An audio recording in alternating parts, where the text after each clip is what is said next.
جب خداوند کے تخت کے سامنے ہوں گے، شاید بڑے بڑے دعوے کرنے والے ہیں، لیکن مسیح خداوند کہیں گے میں تمہیں نہیں جانتا کہ تم کون ہو، دور ہو جاؤ میری نگاہوں سے، میری نظروں سے۔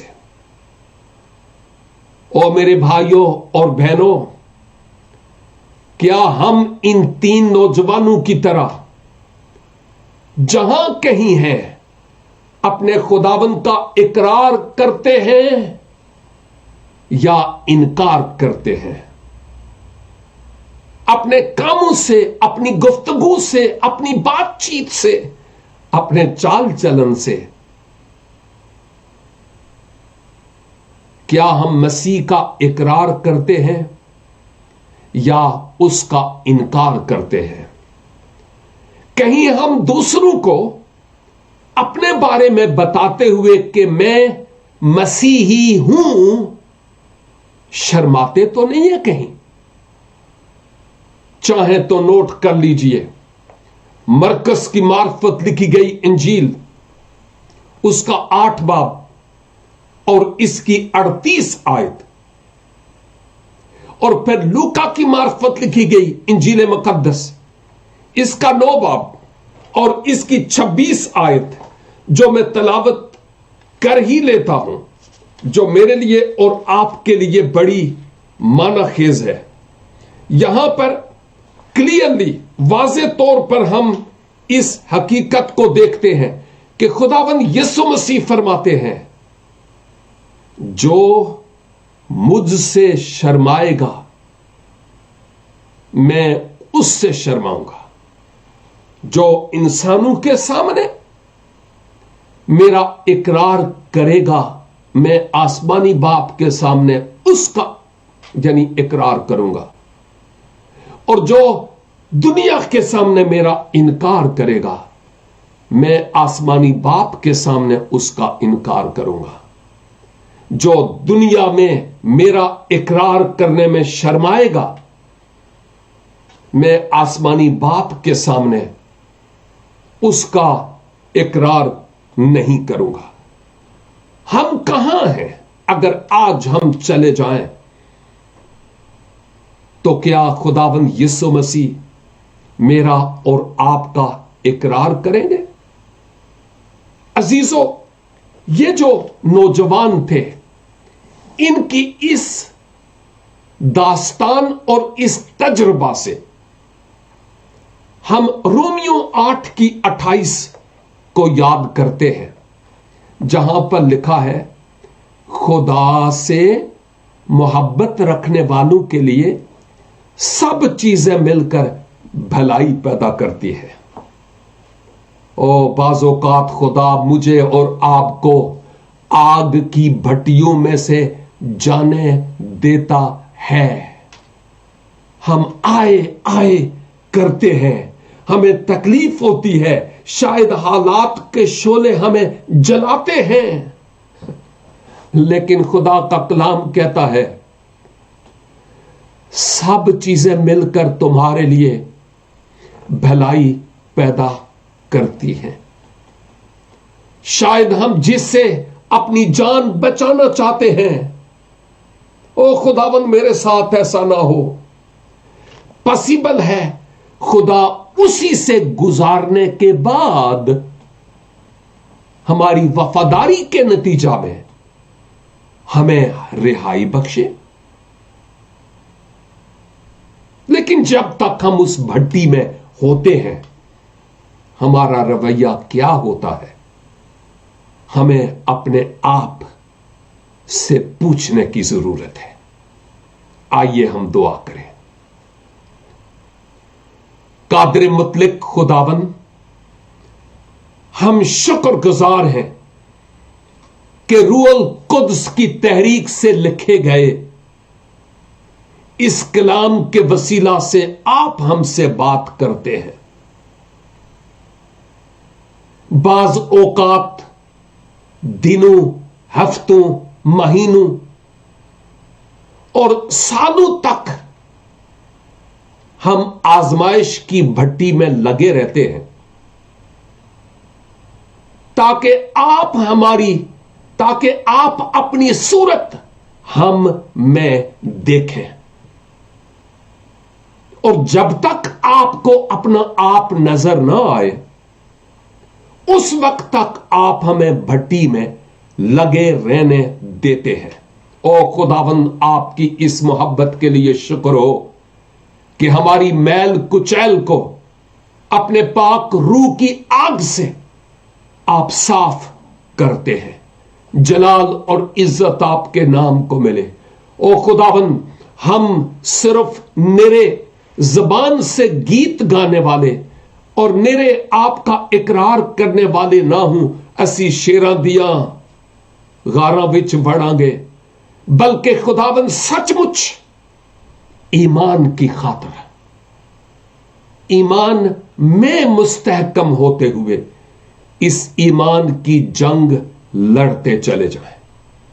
خداوند، میرے جتنے بھی بھائی اور بہنیں آن لائن اس وقت اس بائبل سٹڈی میں شریک ہیں، ہر ایک کو انڈیویجولی برکت دیجئے، ان کے خاندانوں میں خداوند آپ کی برکت ہو، اور جس قسم کی آگ میں وہ جل رہے ہیں اگر ان کی بھلائی کے لیے ہے تو اپنے لوگوں کے ایمان کو مضبوط کیجئے،